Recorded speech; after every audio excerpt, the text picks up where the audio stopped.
ABC news 24/7 में आप सभी को सुस्वागतम। दर्शक, मिडिल ईस्ट में जंग छिड़ी हुई है। ईरान लगातार दुबई, सऊदी और अन्य देशों पर मिसाइलें दाग रहा है। वही अमेरिका इसराइल ईरान पर लगातार हमला भी कर रहा है। कुछ अन्य देशों ने भी ईरान पर हमला की चेतावनी भी दे दिया है। ऐसे में इस जंग का शांत होने का असर फिलहाल दिखाई नहीं दे रहा है। ऐसे में सबसे बड़ी चिंता कच्चे तेल को लेकर है, जिसके दाम में रिकॉर्ड तेजी आने का संभावना जताई जा रही है। सोमवार को कच्चे तेल की कीमतों में 13% तक की उछाल देखी गई और आगे $100 प्रति बैरल पर पहुंचने का अनुमान लगाया जा रहा है। अगर ऐसा होता है तो दुनिया भर में महंगाई चरम पर आ सकती है, जो ग्लोबल इकोनॉमी के लिए भी बहुत खतरा है।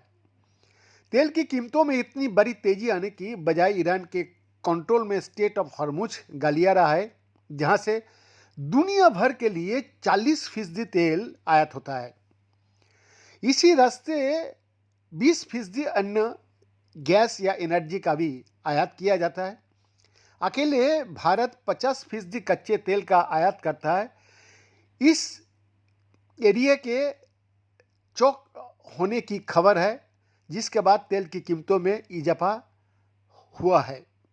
हालांकि भारत को इससे डरने की जरूरत नहीं है, क्योंकि भारत के पास रिजर्व में बहुत ज़्यादा कच्चा तेल पड़ा हुआ है, जिससे भारत की ज़रूरतें बिना रुकावट पूरी हो सकती है। सरकारी अधिकारियों का कहना है कि भारत के पास फिलहाल अल्पकालिक व्यवधानों से निपटने के लिए पर्याप्त बफर भंडार मौजूद है। राजनीतिक भंडार एलपीजी और एलएनजी की मांग को लगभग 15 दिनों तक पूरा कर सकता है, जबकि कच्चे तेल की भंडार आपूर्ति में व्यवधान की स्थिति में 45 दिनों तक चलने का अनुमान है। भारत के लिए यह तैयारी ऐसे समय में किया गया है जब हॉर्मुज प्रणाली को लेकर वैश्विक स्तर पर चिंताएं बढ़ रही है। बढ़ते तनाव के बावजूद अधिकारियों का कहना है कि हॉर्मुज प्रणाली में लंबे समय तक व्यवधान या बंद होने की स्थिति में भी भारत घरेलू मांग को पूरा करने के लिए वैकल्पिक बाजारों से ऊर्जा प्राप्त करने की अपनी क्षमता को बरकरार रखेगा।